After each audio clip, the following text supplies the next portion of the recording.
کہ جب قیمتیں بڑھتی ہیں، جب ٹیکس بڑھتے ہیں تو وزیر اعظم چور ہوتا ہے، حکمران چور ہوتے ہیں. تو جب اپنے جو بنائے ہوئے سٹینڈرڈز ہیں یا اپنے بنائے ہوئے کرپشن کی ڈیفینیشن جو ہے اس کے تحت جو ہے یہ خود اس نیب کے سب سے بڑے ٹارگٹ خود ہیں یا ان کے وزراء ہیں. جس طرح ان کے خلاف کیس جو ہے لپیٹے گئے ہیں اور اس وقت اس قطار کے اندر 3 نیب کے جو ہے وہ فارمر یا قید جو ہے بھگتنے والے اشخاص بیٹھے ہوئے ہیں، اور جو لوگ جن بیوروکریٹس کو پروٹیکشن دی گئی ہے اور جن بیوروکریٹس کے لیے یہ بس قانون بنایا گیا ہے، آپ سب لوگ ان کو جانتے ہیں.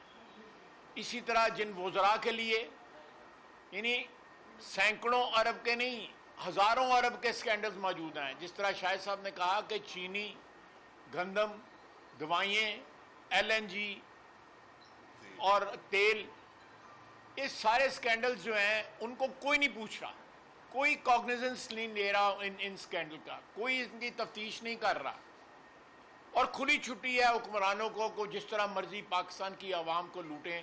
اور مہنگائی کا جو ہے ایک طوفان جو آیا ہوا ہے کہ عام آدمی کی زندگی جو ہے وہ اجیرن ہو چکی ہے. موجودہ حکمرانوں کو اگر کسی نے ان کا موازنہ کرنا ہے یا کسی نے ان کا انالیسس کرنا ہے تو ان کے اپنے بیانات جو تھے جب یہ اپوزیشن میں تھے ان کے کو بنا کے بنیاد بنا کے ان کا جو ہے نا وہ احتساب کر رہے ہیں، انالیسس کر لیں.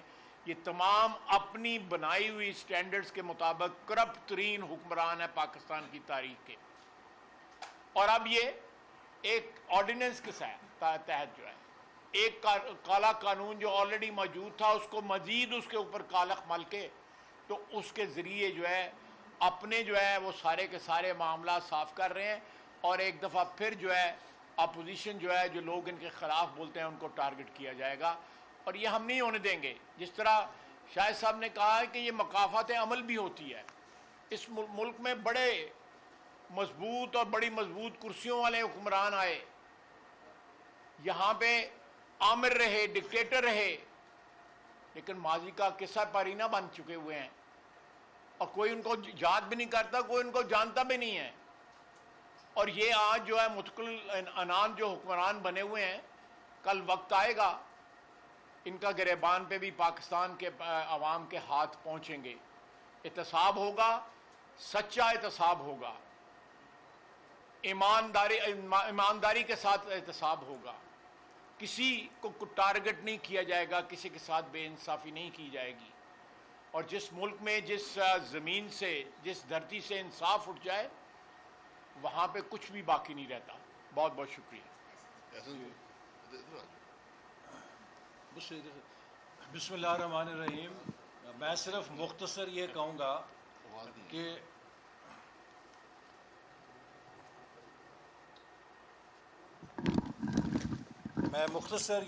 گا کہ یہ جو نیب کا قانون ہے یہ بیڈ بلیک لا ہی نہیں بلکہ یہ ورسٹ بلیک لا ہے، بدترین کالا قانون ہے. اس لیے کہ یہ سرکاری طور پہ حکومت کی کرپشن کو جیسے بتایا گیا کہ تحفظ دینے کے ساتھ ساتھ فرمائشی اور شخصی چیئرمین کی تعیناتی کے لیے بنایا گیا ہے. پاکستان میں کبھی پرسن اسپیسیفک قانون سازی کی اجازت نہیں ہے کہ ایک شخص کے لیے آپ قانون سازی کریں. اس حکومت نے اس سے پہلے بھارتی جاسوس کلبھوشن یادیو کے لیے اسمبلی سے قانون پاس کرایا، اب موجودہ چیئرمین کو مسلط رکھنے کے لیے قانون سازی کی. آج پاکستان کی ریاست کو انتشار کی ضرورت نہیں ہے. یہ ایسا آرڈیننس ہے جو پاکستان کے ریاستی ڈھانچے میں مزید انتشار پیدا کرے گا. احتساب اور الیکٹورل ریفارمز یہ دو ایسے شعبے ہیں جب تک انہیں قومی اتفاق رائے سے نہ کیا جائے تو یہ ملک میں انتشار کا سبب بنتے ہیں. ہمارے پاس 5 سال مضبوط اکثریت تھی. ہم چاہتے تو ایک آرڈیننس کے ذریعے اس نیب کے کالے قانون کی شکل بدل سکتے تھے، لیکن ہم نے بھی یہ کوشش کی کہ اس کو اتفاق رائے کے ساتھ تبدیل کیا جائے، اور جب اتفاق رائے پاناما کیس کے بعد پیپلز پارٹی اور پی ٹی آئی پیچھے ہٹنے سے ختم ہوا تو ہم نے اس کو اٹیمپٹ نہیں کیا کہ کوئی کل کو یہ انگلی نہ اٹھائے کہ یہ حکومت اپنے مفاد کے لیے احتساب کے قانون کو تبدیل کر رہی ہے۔ اسی طرح الیکشن لاز ہم نے تمام جماعتوں کے ساتھ مل کر قومی اتفاق رائے کے ساتھ منظور کیا ہے، چونکہ یہ وہ بنیادی امور ہیں جن پر اگر آپ نیشنل کنسنسس نہیں کریں گے تو ریاست کے اندر انتشار ہوگا۔ یہ حکومت مسلسل ایسے اقدامات اٹھا رہی ہے جس سے پولرائزیشن میں اضافہ ہو، جس سے ریاست کے اندر انتشار میں اضافہ ہو، جس سے ریاست کے اندر محاذ آرائی کے اندر اضافہ ہو۔ کیا پاکستان افورڈ کر سکتا ہے کہ اس طرح کی قانون سازی کی جائے جس میں کسی کی شخصی حکمرانی، جس میں کسی ایک جماعت کی حکمرانی، جس میں کسی ایک فرد کے انتقامی ایجنڈے کو تحفظ دیا جائے؟ یہ جو نیب آرڈیننس ہے اس کو دو لوگوں کو سامنے رکھ کے بنایا گیا ہے، ایک حکومت کے کرپٹ لوگ کے جن کے سکینڈلز آ چکے ہیں ان کو کس طرح سے استثناء دینا ہے، کس طرح سے حکومت نے مستقبل میں احتساب سے بچنا ہے، اور دوسرے جو حکومت کے مخالفین ہیں جن کو الیکشن سے پہلے وہ غیر قانونی طور پہ دھکے کے ساتھ زبردستی اپنے من پسند ججوں کے ذریعے سزائیں دے کے اپنے راستے سے ہٹانا چاہتی ہے، ان کو سامنے رکھ کے یہ قانون لکھا گیا ہے۔ تو اس قسم کی دھونس، اس قسم کی دھاندلی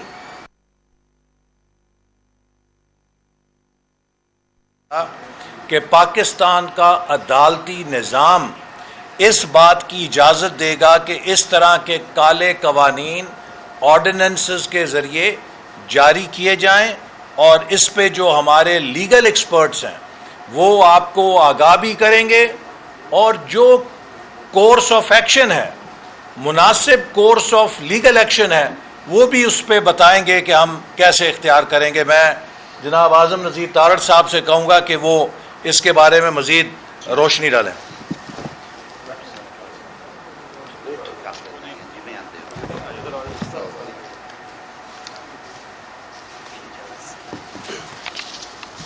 بہت شکریہ جی، تفصیلی بات تو ہمارے قائدین نے کر دی۔ بات شروع کرنے سے پہلے یہ ہمارا نقطہ نظر آپ کے سامنے آیا، اور میں آج کیونکہ جب سپریم کورٹ سے نکل رہا تھا تو صدر سپریم کورٹ بار ایسوسی ایشن لطیف افریدی صاحب اور جو وائس چیئرمین ہے پاکستان بار کونسل خوشدل خان صاحب مشاورت کر رہے تھے اپنے دوستوں سے، اور انہوں نے بھی پریس ریلیز جاری کر دی ہے۔ پاکستان بھر کی جو لائرز باڈیز ہیں انہوں نے بھی اس کو ریجیکٹ کیا ہے۔ وہ ایک بالکل انڈیپینڈنٹ باڈیز ہیں جن کا سیاست سے تعلق نہیں ہے، اور وکلاء نے ہمیشہ آئین کی بالادستی اور قانون کی حکمرانی کی بات کی ہے۔ تو ایک تو یہ میں آپ سے شیئر کرنا چاہ رہا تھا۔ دوسرا، جیسے فرمایا شاہد خاقان صاحب نے، خواجہ صاحب نے اور احسن اقبال صاحب نے آپ کے سامنے اس کے جو فیچرز ہیں آرڈیننس کے وہ رکھے، تو تین بڑے جو قانونی حکم جو کہ مجھے وکلاء رہنما بھی بتا رہے تھے ان کی نظر میں ہیں۔ پہلا یہ ہے کہ پارلیمان کی موجودگی میں اتنا مفصل جو آرڈیننس ہے جس کے ذریعے تقریباً 18 قسم کی ترامیم کی گئی ہیں نیب آرڈیننس میں، وہ قانوناً آئینی طور پہ ممکن نہیں ہے، کیونکہ آرٹیکل 89 کے تابع صرف اور صرف تب آرڈیننس جاری ہوگا جب ایکسٹریم ایمرجنسی ہے، اور جو فوری ایمرجنسی تھی اس کیس میں وہ ماسوائے چیئرمین نیب جاوید اقبال صاحب کو گھر بھیجنے کی بجائے دفتر پہ براجمان رکھنے کے علاوہ کوئی اور ایسی ایمرجنسی نہیں ہے اس کیس میں، کیونکہ ان کی مدت ملازمت قانون اور آئین کے تحت کل ختم ہو رہی ہے 8 اکتوبر کو۔ تو یہ ایک گارب تیار کی گئی، ایک لفافہ بنایا گیا ہے جس میں باقی چیزیں بھی ڈالی گئی، NRO ڈال لیا گیا، اب پیکیج پورا دیا گیا، اور اس کے درمیان ملفوف طریقے سے چیئرمین کی ایکسٹینشن جو کہ اعلیٰ عدالتوں کے فیصلوں سے متصادم ہے۔ یہ جو ترمیم ہے سپریم کورٹ آف پاکستان پہلے ہی الجہاد ٹرسٹ کیس میں جس میں کہ جاوید اقبال صاحب خود ہیڈ آف بینچ تھے، 2011 میں، اور 2009 میں دوسرا فیصلہ ہے سپریم کورٹ کا جو حارث اسٹیل مل کا ہے، اس میں ان امور کے اوپر سپریم کورٹ آف پاکستان اپنی رائے کا اظہار کر چکی ہے۔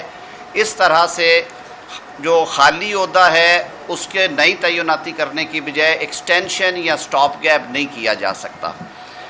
جو بات کہی گئی ایویڈنس ایکٹ کے حوالے سے وہ بھی متصادم ہے۔ آپ کا جو بنیادی فنڈامنٹل رائٹس ہیں ایکیوزڈ کے، وہ آرٹیکل 4، آرٹیکل 9، 10A کے تحت آئین پاکستان میں ان کو تحفظ دیا گیا ہے۔ یہ سب کانسٹیٹیوشنل لیجسلیشن کے ذریعے ان پہ انکروچمنٹ کی، ان پہ ہاتھ ڈالنے کی کوشش کی گئی ہے۔ دو چھوٹی چھوٹی مثالیں دے دیں گے کہ ڈاکومنٹس جو ہیں اگر نیب آرڈیننس میں جو نیب ریفرنس میں زیادہ ہیں تو قانون یہ کہتا ہے کہ ملزم کو پتہ ہونا چاہیے اس کے خلاف کیا یوز ہو رہا ہے۔ انہوں نے کہا کہ جی اگر وہ 50,000 ہیں تو اسے یوں سمجھ لیجئے USB میں ڈال کے دے دیا جائے گا، آپ جانے جا کے ڈھونڈیں، کسی پہ اعتراض ہے تو آ کے ہمیں بتا دیں، اور اس میں ٹائم بڑا مختصر دے دیا جائے گا۔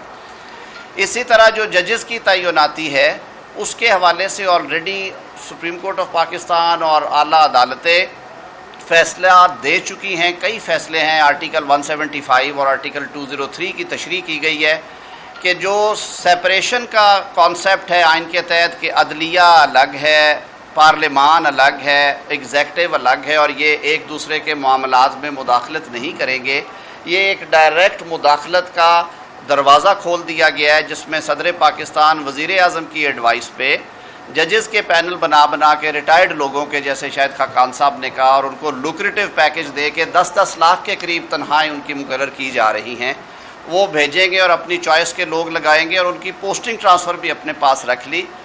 یہی انہوں نے اسکیم آف لا دی تھی اینٹی ریپ لا میں، جو ریسنٹلی پہلے آرڈیننس کے ذریعے لایا گیا، جب اسے بل کیا گیا اور وہ جب سینٹ میں آیا تو سینٹ نے متفقہ طور پہ پارلیمان جو اسٹینڈنگ کمیٹی ہے لا اینڈ جسٹس کی، اسی اسکیم آف لا کو ریجیکٹ کیا، اور انہوں نے کہا کہ یہ عدلیہ کی آزادی کے اصول سے متصادم ہے، ہم اس کو نہیں مانتے، اور پھر گورنمنٹ نے امینڈڈ اس میں شکیں ڈالی، جس میں جو اصل طریقہ کار ہے کہ اس صوبے کے ہائی کورٹ سرونگ ججز میں سے اپوائنٹ کرتے ہیں۔ وجہ کیا ہے کہ حاضر سروس لوگوں کو چیف جسٹس صاحب اپوائنٹ کرتے ہیں کہ ان کی اکاؤنٹیبلٹی اس قانونی میکنزم کے تحت ہوتی ہے، اور وہ ایگزیکٹو کے ہاتھوں بلیک میل نہیں ہوتے، یعنی کہ وہ آزاد اور خود مختار ہوتے ہیں۔ یہ کچھ سیلیٹ فیچرز ہیں۔ ہم لوگ مشاورت کر رہے ہیں، اور ہماری یہ بھی خواہش ہے کہ اس میں جو جوائنٹ اپوزیشن ہے وہ سول سوسائٹی اور جو بار آرگنائزیشنز ہیں، بار باڈیز ہیں، بار کاؤنسلز ہیں، بار ایسوسیشنز ہیں، ان سے مفصل مشاورت کر کے پھر جو پارٹیز کے قائدین ہیں جو لائحہ عمل مرتب کریں گے اس کے مطابق آگے چلا جائے گا۔ ہمارے پاس ایسے فیصلہ جات موجود ہیں جو کہ اس کالے قانون کو چیلنج کرنے کے لیے ہمیں ان کی مدد ملے گی، اور انشاءاللہ العزیز یہ قانون ختم ہوگا۔ اچھا سر، یہ بتائیے گا سب سے پہلے دو چیزیں کہ کیا اخلاقی طور پر جاوید اقبال کو رہنا چاہیے چیئرمین، دوسری جو سب سے اہم بات ہے کہ آگے جو انہوں نے طریقہ کار دیا ہوا ہے نئے چیئرمین کا کہ وہ معاملہ پارلیمانی کمیٹی میں جائے گا، اگر وہاں پر بھی کنسنسس نہیں ہوتا اس پہ تو پھر اس کا کیا حل ہوگا؟ آپ نے کون سا لفظ کہا ہے؟ اخلاق ہوگے۔ جس آدمی میں کوئی شرم حیا، فارغ صاحب بیٹھے ہیں ان سے اجازت سے، شرم یا حیا ہو، اور ملک کی اپوزیشن کہہ رہی ہے جس کی مشاورت سے وہ بنے تھے کہ آپ کی ایکسٹینشن ہمیں قابل قبول نہیں ہے، تو آدمی کو گھر جانا چاہیے۔ کچھ انسان کی اپنی عزت بھی ہوتی ہے، جس کو آپ نے کہا اخلاقی قدریں بھی ہوتی ہیں۔ کرسیوں پہ بیٹھنے سے کسی کو کبھی عزت نہیں ملی۔ آپ نے 4 سال لگا لیے، آپ نے جو کچھ اس ملک کا کرنا تھا کر دیا ہے، مدت ملازمت ختم ہو گئی ہے، گھر جائیں۔ اگر حکومتی آرڈیننس لاتی بھی ہے تو گھر جائیں، آپ کی عزت بڑھے گی، اس ادارے کی عزت بڑھے گی، اس ملک کا وقار بڑھے گا۔ شاہد صاحب، اتنا بڑا آرڈیننس سیائی حکومت اور ایک طرف اس نیب کے چیئرمین کو دفتر دیا جا رہا ہے جو کیسز سمجھائے جا رہے ہیں، آپ نے اس طرح کہا کہ حکومت کو پروٹیکٹ کیا جا رہا ہے کیونکہ جو کرپشن کے کیسز ہیں، تو کیوں نہیں اپوزیشن اس کو سپریم کورٹ میں چیلنج کریں گے؟ کب تک چیلنج کریں گے یہ بھی بتا دیں ذرا، اور دوسرا جوائنٹ اپوزیشن اس پہ کیا مشاورت کب تک ہو رہی ہے وہ کرنا؟ دیکھیں اپوزیشن مشاورت اپنی کر رہی ہے، ابھی آرڈیننس آنے دیں، جو بھی لیگل فورم ہمیں اپنانا ہوا ہم کریں گے۔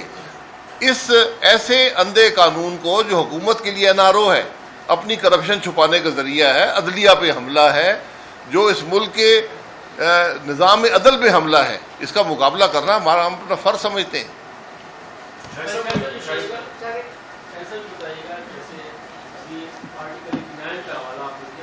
آرٹیکل 89 کے تحت کیا اپوزیشن جو ہے وہ قومی اسمبلی یا سینٹ میں قرارداد نہیں لا سکتی، اس آرڈیننس کو ختم کرنے کے لیے قرارداد پاس نہیں کرا سکتی؟ اس آپشن پر کیا آپشن بھی کرے گی یا نہیں کرے گی؟ جی وہ آپشن بھی ہمارے پاس ہے، لیکن بات تو بدنیت ہی کی ہے۔ جب پارلیمان کو آپ نے مفلوج رکھا ہو، پارلیمان پہ آپ یقین ہی نہ کریں، پارلیمان کو بند کر کے آرڈیننس جاری کریں، آئین کی نفی آپ کر رہے ہیں، یہ تو وہ حکومت ہے اس کو نہ آئین کی پرواہ ہے نہ قانون کی پرواہ ہے۔ تو ہم جو اپنے رائٹس ہیں ہم نے استعمال کریں گے۔ جیسے اس آرڈیننس کو آپ NRO قرار دے رہے ہیں، اس NRO سے اپوزیشن کی آپ کی جماعت کو کتنا کون سے اراکین سے فائدہ لے سکتے ہیں؟ مجھے خود فائدہ ہے، احسن صاحب کو مجھے خود فائدہ ہے، احسن صاحب کو فائدہ ہے، اور بہت سارا لیکن اس میں ملک کا نقصان ہے۔ اصول کی بات۔ اصول کی بات ہے، میں چیئرمین نیب کی طرح نہیں ہوں کہ جہاں مجھے فائدہ ملے تو منہ چپ کر کے بند کر کے بیٹھا رہوں اور ملازمت میں توسیع حاصل کر لوں۔ چیئرمین نیب کو فکر ہونی چاہیے کہ جو اس نے یہ مقدمے کیے ہیں ان کو پتہ نہیں تھا ملک کا قانون کیا ہے، قانون میں پروٹیکشن حاصل نہیں ہے، کیبنٹ ڈیسیجنز کو آئین میں حاصل نہیں ہے۔ ہماری جو جیل کی مدت ہے وہ واپس کر سکتے ہیں چیئرمین نیب، یہ حکومت واپس کر سکتی ہے۔ تو ہمیں ذات کی پرواہ نہیں ہے۔ اس میں جو NRO آج ان لوگوں کو دیا گیا ہے جو کابینہ میں بیٹھے ہیں، جنہوں نے چینی کے فیصلے کیے، جنہوں نے گندم کے فیصلے کیے، LNG کے، تیل کے، ڈرگز کے، ایک لمبی لسٹ موجود ہے، جو ہزاروں ارب پاکستان کے عوام کا لوٹ چکے ہیں۔ یہ آج ان کو NRO ہے، اور سب سے بڑھ کر جو 700 نام ابھی آئے ہیں ان کو NRO ہے۔ لکھا ہوا ہے ٹیکس چوری استثناء ہے نیب سے، کنسیلمنٹ آف فیکٹ استثناء ہے نیب سے۔